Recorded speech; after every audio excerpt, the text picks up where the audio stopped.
હા હા, સમજાય છે કે તને પ્રેમમાં દગો મળ્યો. જિંદગીએ એવો ચાટો માર્યો કે તમારા ગાલ લાલ લાલ થઈ ગયા.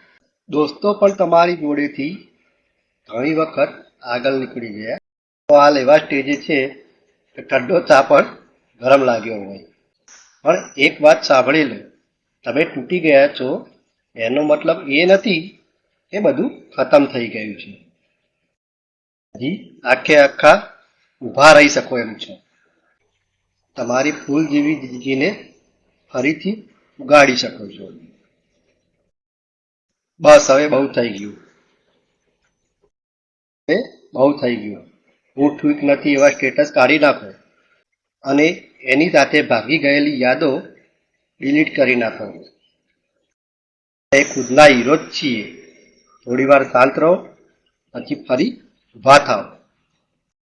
કારણ કે એવા 5 લોકો તમારી રાહ જોઈ રહ્યા છે જે તમારી સાથે છે. તો તો હવે તૈયાર થઈ જાઓ. ડાયલોગ નહીં, પણ એક્શન કરો.